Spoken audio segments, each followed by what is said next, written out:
Tamil audio novels .com வழங்கும் அமரர் கல்கியின் பொன்னியின் செல்வன் பாகம் 2 அத்தியாயம் 1 பூங்குழலி. வாசிப்பவர் ராஜேஸ்வரி கிருஷ்ணன். அந்தி நேரம் அமைதி பெற்று விளங்கியது. கோடிக்கரையின் ஓரத்தில் கடல் அலை அடங்கி ஓய்ந்திருந்தது. கட்டு மரங்களும் படகுகளும் கரையை நெருங்கிக் கொண்டிருந்தன. கடலில் இரை தேடச் சென்ற பறவைகள் திரும்பி வந்து கொண்டிருந்தன. கரையில் சிறிது தூரம் வெண் மணல் பறந்திருந்தது. அதற்கு அப்பால் வெகு தூரம் காடு படர்ந்திருந்தது. காட்டு மரங்களின் கிளை ஆடவில்லை, இலைகள் அசையவில்லை. நாலா பக்கமும் நிசப்தம் நிலவியது. செங்கதிர் தேவன் கடலும் வானும் கலக்கும் இடத்தை நோக்கி விரைந்து இறங்கிக் கொண்டிருந்தான். மேகத் திரள்கள் சில சூரியனுடைய செங்கதிர்களை மறைக்க பார்த்து தாங்களும் ஒளி பெற்று திகழ்ந்தன. கரை ஓரத்தில் கடலில் ஒரு சிறிய படகு மிதந்தது. கடலின் மெல்லிய அலை பூங்கரங்கள் அந்த படகை குழந்தையின் மணி தொட்டிலை ஆட்டுவது போல மெல்ல மெல்ல அசைத்தன. அந்த படகில் ஓர் இளம் பெண் இருந்தாள். அவளை பார்த்ததும் சேந்தன் அமுதன் தன் மாமன் மகளை குறித்து வர்ணனை செய்தது நமக்கு நினைவுக்கு வருகிறது. ஆம், அவள் பூங்குழலியாகத்தான் இருக்க வேண்டும். பெயருக்கு தகுந்தாற்போல் இவள் கூந்தலில் ஒரு தாழம் பூவின் இதழ் அழகு பெற்று திகழ்ந்தது. நீண்ட கரிய கூந்தல் சுருண்டு சுருண்டு விழுந்து அவளுடைய கடைந்தெடுத்த தோள்களை அலங்கரித்தன. கடல் அலைகள் கரையில் ஒதுங்கும் சங்குகள், சிப்பிகள் முதலியவற்றை ஆரமாக்கி அவள் அணிந்து கொண்டிருந்தாள். ஆனால் இவையெல்லாம் அவளுடைய மேனியில் பட்டதனால் தாங்களும் அழகு பெற்றனவேயன்றி அவளை அலங்கரித்ததாக சொல்ல முடியாது. அழகே ஒரு வடிவம் தாங்கி வந்தால் அதற்கு எந்த ஆபரணத்தை கொண்டு அழகு செய்ய முடியும்? பூங்குழலி படகில் ஒய்யாரமாக சாய்ந்து கொண்டு பாடினாள். அவளுடைய கானத்தை கேட்பதற்காகவே கடலும் அலை அடங்கி ஓய்ந்திருந்தது போலும். அதற்காகவே காற்றும் வீசி அடிக்காமல் மெல்ல மெல்ல தவிழ்ந்து வந்தது போலும். தூரத்தில் தெரிந்த காட்டு மரங்களும் இலை அசையாமல் நின்று அவளுடைய கானத்தை கவனமாக கேட்டன போலும். வானமும் பூமியும் அந்த கானத்தை கேட்டு மதிமயங்கி அசைவற்று நின்றன போலும்.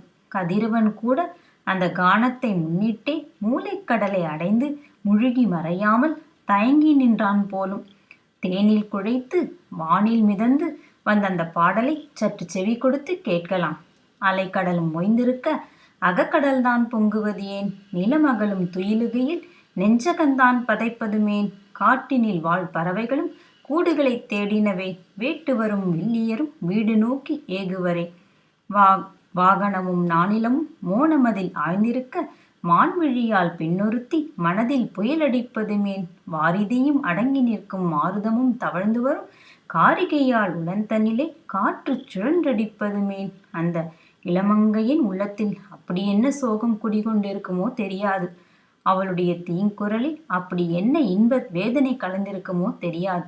அல்லது அப்பாடலில் சொற்களோடு ஒருவேளை கண்ணீரை கலந்து தன் பாடலை அமைத்து விட்டார்களோ? அதுவும் நாம் அறியோம். ஆனால் அந்த பாடலை அவள் பாடுவதை கேட்கும்போது நமக்கு நெஞ்சம் விம்பி வெடித்து விடுவது போன்ற உணர்ச்சி ஏனோ உண்டாகிறது. பூங்குழலி கானத்தை நிறுத்தினாள். படகின் துடுப்பை 4 தடவை வலித்தாள். படகு கரை அருகில் வந்து சேர்ந்தது. பூங்குழலி படகிலிருந்து துள்ளி குதித்து கரையில் இறங்கினாள். படகை கரையில் இழுத்து போட்டாள். கரையில் சில கட்டு மரங்கள் கும்பலாகி கிடந்தன. அவற்றின் மீது படகு சாய்ந்து நிற்கும்படி தூக்கி நிறுத்தினாள். சாய்ந்து நின்ற படகில் தானும் சாய்ந்து கொண்டு ஒருமுறை சுற்றுமுற்றும் பார்த்தாள். அதோ கலங்கரை விளக்கின் உச்சி மண்டபத்தில் தீ மூட்டியாகிவிட்டது. தீ ஜுவாலை விட்டு எரிகிறது. இனி இரவெல்லாம் அந்த ஜோதி எரிந்து கொண்டிருக்கும். கடலில் செல்லும் மரக்கலங்களும் அது அருகில் நெருங்க வேண்டாம் என்று எச்சரித்து கொண்டிருக்கும். கோடிக்கரை ஓரத்தில் கடலில் ஆழமே கிடையாது. கட்டு மரங்களும் சிறிய படகுகளும் தான் அந்த பகுதியில் கரை ஓரமாக அணுகி வரலாம். மரக்கலமும் நாவாயும் நெருங்கி வந்தால் தரை தட்டி மணலில் புதைந்துவிடும். வேகமாக தரையில் மோதினால் கப்பல் பிளந்து உடைந்தும் போய்விடும். ஆதலின் கோடிக்கரையில் உள்ள கலங்கரை விளக்கம் கப்பல் ஓட்டிகளுக்கு மிகவும் அவசியமான உதவியை செய்து வந்தது. மற்றொரு பக்கத்தில் குட்டை மரங்கள் அடர்ந்த காட்டின் நடுவில் கோபுரம் ஒன்று தலை தூக்கி நின்றது. அதனடியில் கோடிக்கரை குழகர் கோயில் கொண்டிருந்தார். சுமார் 200 ஆண்டுகளுக்கு முன்னால் ஸ்ரீ சுந்தரமூர்த்தி நாயனார் இந்த கோடிக்கரைக்கு வந்தார். காட்டின் மத்தியில் தன்னந்தனியே கோயில் கொண்டிருந்த குழகரை தரிசித்தார். அந்தோ இறைவா, இப்படி இந்த கடற்கரை காட்டின் மத்தியில் துணையின்றி தனியே இருந்தீரே, இருக்க வேறிடமில்லை. பக்தர்கள் கூட்டம் கூட்டமாக உமது புகழை பாடிக்கொண்டிருக்கும் ஸ்தலங்கள் எத்தனையோ இருக்க, இந்த கோடிக்கு வந்து பயங்கர காட்டிலே தனியே கோயில் கொண்டிருப்பதேன்? இக்கொடியேனுடைய கண்கள் இந்த காட்சியையும் காண நேர்ந்தே என்று மனமுருகி பாடினார். கதிதாய் கடற்காற்று வந்தெற்ற கரைமேல் குடிதானையலே இருந்தார் குற்றமோ, கொடியேன் கண்கள் கண்டன கோடி குழகீர், அடிக்கேள் உமக்கார் துணையாக இருந்தீரே. மத்தம் மலிசூழ் மறைக்காடதென்றன்பால் பத்தர் பலர் பாடவிருந்த பரமா, கொத்தார் பொழில் சூழ்ந்தரு கோடி குழகா, எத்தார் அணியே இருந்தாய் எம்பிரானே. ஸ்ரீ சுந்தரமூர்த்தி நாயனார் வந்து தரிசித்துவிட்டு போன 200 ஆண்டுகளுக்கு பிறகும் கோடிக்கரை குழகர் அதே நிலையில்தான் இருந்தார். 1000 ஆண்டுகளுக்கு பின்னர் இன்றைக்கும் கோடிக்கரை குழகர் அதே தனிமை நிலையில்தான் இருந்து வருகிறார். சுற்றிலும் இன்னும் கொஞ்சம் காடுகள் மண்டி போயிருந்தன. அக்காடுகளில் மரப்பொந்துகளில் ஆந்தைகளும் கூகைகளும் குழறின. பார்ப்பதற்கு பயங்கரமான வேடுவர்கள் சிலர்தான் காட்டின் மத்தியில் ஆங்காங்கு குடிசை போட்டு கொண்டு வசித்தார்கள். ஆம், ஒரே வித்தியாசம் இருந்தது. ஸ்ரீ சுந்தரமூர்த்தி நாயனார் இங்கு வந்திருந்த போது கலங்கரை விளக்கம் இல்லை. சில ஆண்டுகளுக்கு முன்பு முதற் பராந்தகரின் காலத்திலேதான் அது கட்டப்பட்டது. கலங்கரை விளக்கத்தில் பணி செய்வோருக்கென்று சில ஓட்டு வீடுகள் அதை சுற்றி கட்டப்பட்டன. கோடிக்கரை குழகர் கோயிலில் பூஜை செய்யும் பட்டரும் அங்கே வந்து குடியேறினர். பூங்குழலி கடற்கரை ஓரத்தில் படகின் மீது சாய்ந்த வண்ணம் நாற்புறமும் பார்த்தாள். கலங்கரை விளக்கத்தை பார்த்து அந்த பக்கம் போகலாமா என்று யோசித்தாள். பிறகு குழகர் கோயிலின் கோபுர கலசத்தை நோக்கினாள். அச்சமயம் கோயிலில் சேமங்கலம் அடிக்கும் ஓசை கேட்கவே பூங்குழலி ஒரு தீர்மானத்துக்கு வந்தாள். அதற்குள் வீட்டுக்கு போய் என்ன செய்வது? கோயிலுக்கு போகலாம். பட்டரை தேவாரம் பாடச் சொல்லி கேட்கலாம். பிறகு பிரசாதமும் வாங்கி கொண்டு வரலாம். இப்படி முடிவு செய்து கொண்டு பூங்குழலி கோயிலில் இருந்த திசையை நோக்கி நடந்தாள். ஆடிக்கொண்டும் பாடிக்கொண்டும் துள்ளி குதித்து கொண்டும் நடந்தாள். வழியில் மான் கூட்டம் ஒன்றை கண்டாள். மான்கள் மணல் வெளியை தாண்டி காட்டை நோக்கி சென்று கொண்டிருந்தன. 7-8 பெரிய மான்களோடு ஒரு சிறிய மான் குட்டியும் பாய்ந்து ஓடிக்கொண்டிருந்தது. மான் கூட்டத்தை பார்த்ததும் பூங்குழலிக்கு உற்சாகம் உண்டாயிற்று. அவற்றை பிடிக்கப் போவது போல் தொடர்ந்து குதித்து ஓடினாள். ஆனால் என்னத்தான் விரைவாக ஓடினாலும் மான்களோடு போட்டியிட முடியுமா? மான் கூட்டம் பூங்குழலியை முந்திக் கொண்டது. முன்னால் சென்ற மான்கள் ஓரிடத்தில் 4 கால்களையும் தூக்கி வானத்தில் பறப்பது போல் நீண்ட தூரம் தாவி குதித்தன. அங்கே புதைச்சேற்றுக்குழி இருக்கிறதென்று பூங்குழலி ஊகித்து கொண்டாள். பெரிய மான்களெல்லாம் அக்குழியை ஒரே தாண்டலில் தாண்டி அப்பால் பத்திரமாய் இறங்கிவிட்டன. ஆனால் மான்குட்டியினால் முழுவதும் தாண்ட முடியவில்லை. அக்கரை ஓரமாக அதன் பின்னங்கால்கள் சேற்றுக்குழியில் அகப்பட்டு கொண்டன. முன்னங்கால்களை கரையில் ஊன்றி மான்குட்டி ஆன மட்டும் கரையேற முயன்றது. ஆனால் அதன் பின்னங்கால்கள் சேற்றில் மேலும் மேல் புதைத்து கொண்டிருந்தன. தாய்மான் கரையில் நின்று குட்டியின் நிலையை கவலையுடன் நோக்கியது. அதனால் தன் குட்டிக்கு உதவி எதுவும் செய்ய முடியவில்லை.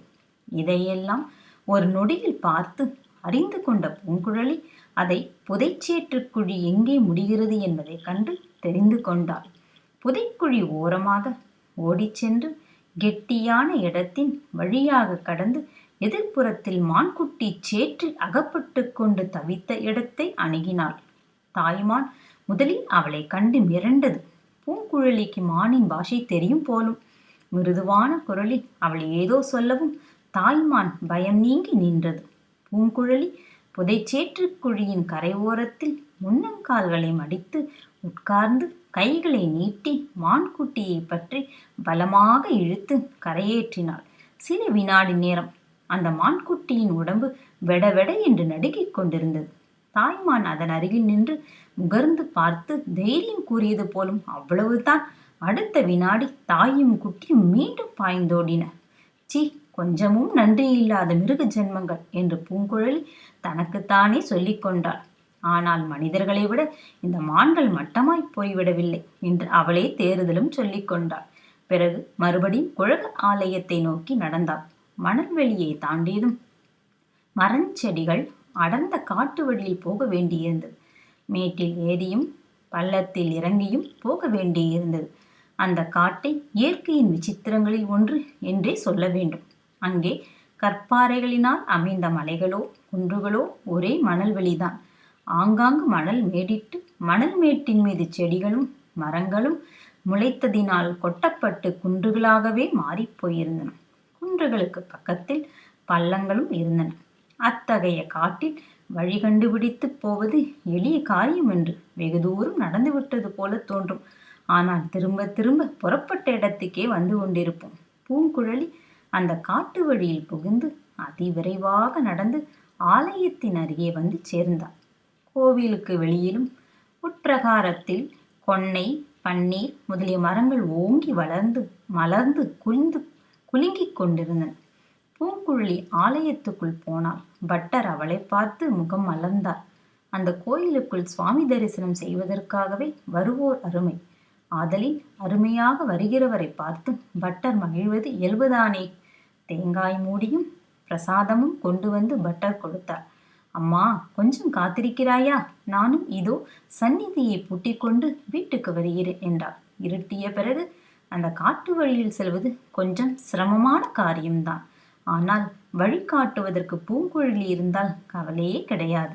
இருக்கிறேன் ஐயா, எனக்கு அவசரம் ஒன்றுமில்லை. மெதுவாக கோயில் கைங்கரியங்களை முடித்து கொண்டு புறப்படுங்கள் என்று பூங்குழலி கூறிவிட்டு கோயில் பிரகாரத்துக்குள் வந்தாள். மரக்கிளை ஒன்றை பிடித்துக்கொண்டு பிரகாரத்தின் மதில் சுவரின் மேல் தாவி ஏறினாள். மதில் மூலையில் நந்தி பகவானுடைய பெரிய சிலை ஒன்று அமைக்கப்பட்டிருந்தது. அந்த சிலை மீது சிறிது சாய்ந்த வண்ணம் மதில் மீது காலை நீட்டி படுத்தாள். தேங்காய் மூடியை பல்லினால் சுரண்டி சாப்பிடத் தொடங்கினாள். நாலாபுரமும் இருள் சூழ்ந்து வரும் விசித்திரத்தை பூங்குழலி பார்த்து கொண்டே இருக்கையில் குதிரையின் காலடி சத்தத்தை கேட்டாள். சத்தம் வந்த வழியே ஆவலுடன் பார்த்து கொண்டிருந்தாள். குதிரை காலடியின் சத்தம் அவளுடைய உள்ளத்தில் ஏதேதோ பழைய ஞாபகங்களை எழுப்பி அவளை கனவு லோகத்துக்கு கொண்டு போயிற்று. எங்கிருந்தோ இனந்தெரியாத ஒரு துக்கம் வந்து நெஞ்சை அடைத்தது. வருகிறது யாராக இருக்கக்கூடும்? யாராயிருந்தால் நமக்கென்ன கவலை? கொஞ்சம் காலமாக புது ஆட்கள் வருகிறதும் போகிறதும் அதிகமாகத்தான் இருக்கிறது. ராஜாங்க காரியமாக வருகிறார்களாம், போகிறார்களாம். நேற்றைக்கு கூட 2 பேர் வந்திருந்தார்கள். அவர்களை பார்ப்பதற்கே அருவருப்பாயிருந்தது. அண்ணனை படகு வலிக்கச் சொல்லி ஈழத்துக்கு சென்றார்கள். பணமும் நிறைய கொடுத்தார்கள். அவர்களுடைய பணத்திலே இடி விழட்டும். யாருக்கு பணம் வேண்டும்? பணத்தை வைத்துக் கொண்டு இந்த நடுக்கடலில் என்ன செய்வது? ஆனால் அண்ணனுக்கும் அன்னிக்கும் பணம் என்றால் ஒரே ஆசை. எதற்கோ தெரியவில்லை. சேர்த்து சேர்த்து புதைத்து வைக்கிறார்கள். குதிரை காலடி சத்தம் இதோ அருகில் நெருங்கி வருகிறது. ஒரு குதிரை அல்ல, 2 குதிரைகள் வருவது போல தோன்றுகிறது. இதோ அவை தென்படுகின்றன. பள்ளத்திலிருந்து மெல்ல மெல்ல மேட்டில் ஏறி வருகின்றன. நெடுந்தூரம் பிரயாணம் செய்து களைத்து போன குதிரைகள். ஒவ்வொரு குதிரை மீதும் ஒரு ஆள் வருகிறான். முதலில் வருகிற குதிரை மேல் வருகிறவன் வாலிப பிராயத்தவன். பார்க்க லட்சணமாக இருக்கிறான். வாட்ட சாட்டமாகவும் இருக்கிறான். முகத்தில் கம்பீரம் இருக்கிறது. ஆனால் அவளுடைய இருதய அந்தரங்கத்தில் குடிகொண்டிருக்கும் அந்த இன்னொரு முகத்தின் அழகும் கம்பீரமும் எங்கே? இவனுடைய முகம் எங்கே? பார்க்க போனால் இவனுடைய முகம் மரப்பொந்தில் இருக்கும் ஆந்தை முகம் மாதிரி அல்லவா சப்பட்டையாயிருக்கிறது. குதிரை மேல் வந்த இருவரில் முதலில் வந்தவன் நமது பழைய நண்பனாகி வல்லரையவன் வந்தியத்தேவன்தான். பின்னால் வந்தவன் வைத்தியருடைய மகன். இருவரும் பழையாறையிலிருந்து இங்கே வந்து சேர்வதற்குள் இளைத்து களைத்து சோர்வுற்று போயிருக்கிறார்கள். ஆயினும் வந்தியத்தேவனுடைய முகம் கோயில் மதில் மேல் காலை நீட்டி சாய்த்து கொண்டிருந்த பூங்குழலியை கண்டதும் சிறிது மலர்ந்தது. அவள் தன்னுடைய முகத்தை உற்று பார்த்து கொண்டிருக்கிறாள் என்று தெரிந்ததும் அவனுக்கு இயற்கையான உற்சாகமே பிறந்து விட்டது. அவனுடைய குதிரையை நிறுத்திவிட்டு அவளுடைய முகத்தை ஆர்வத்துடன் உற்று பார்க்கலானான். தன் முகத்தை மரப்பொந்திலுள்ள ஆந்தையின் முகத்தோடு அவள் ஒப்பிடுகிறாள் என்று மட்டும் அவன் அறிந்திருந்தால் அவ்வளவு உற்சாகப்பட்டிருக்க முடியாதுதான். ஒரு மனதில் உள்ளது இன்னொருவர் முழுவதும் அறிய முடியாமலிருப்பது எவ்வளவு அனுகூலமாய் இருக்கிறது. குதிரை மேல் வந்தவன் தன்னை உற்று பார்த்து கொண்டிருக்கிறான் என்பதை பூங்குழலி அறிந்தாள். கையில் தான் தேங்காய் மூடியை வைத்துக்கொண்டு பல்லினால் சுரண்டி தின்று கொண்டிருப்பதையும் நினைத்தாள். உடனே எங்கிருந்தோ ஒரு நாண உணர்ச்சி வந்து அவளை பற்றி கொண்டது. பிரகார மதில் சுவரிலிருந்து வெளியே வெண் மணலில் குதித்தாள். மதில் சுவர் ஓரமாக ஓடத் தொடங்கினாள். அதை பார்த்து உடனே வந்தியத்தேவனுக்கும் குதிரை மேலிருந்து குதிக்கத் தோன்றியது. குதித்து பூங்குழலியை பின்தொடர்ந்து பிடிப்பதற்கு ஓட வேண்டும் என்று தோன்றியது. அவ்வாறே அவளை துரத்தி கொண்டு ஓடினான். இந்த அர்த்தமற்ற செயலின் காரியங்களை யார் கண்டுபிடித்து சொல்ல முடியும்? 1000 10,000 ஆண்டுகளாக தொடர்ந்து வந்த மனித குலத்தின் பரம்பரை இயற்கையாகத்தான் பூங்குழலியை ஓடச் செய்தது என்றும் அதுவே வந்தியத்தேவனை துரத்தி பிடிக்கச் செய்தது என்றும் சொல்ல வேண்டியதுதான். நன்றி நேயர்களே. மீண்டும் அடுத்த அத்தியாயத்தில் சந்திக்கலாம்.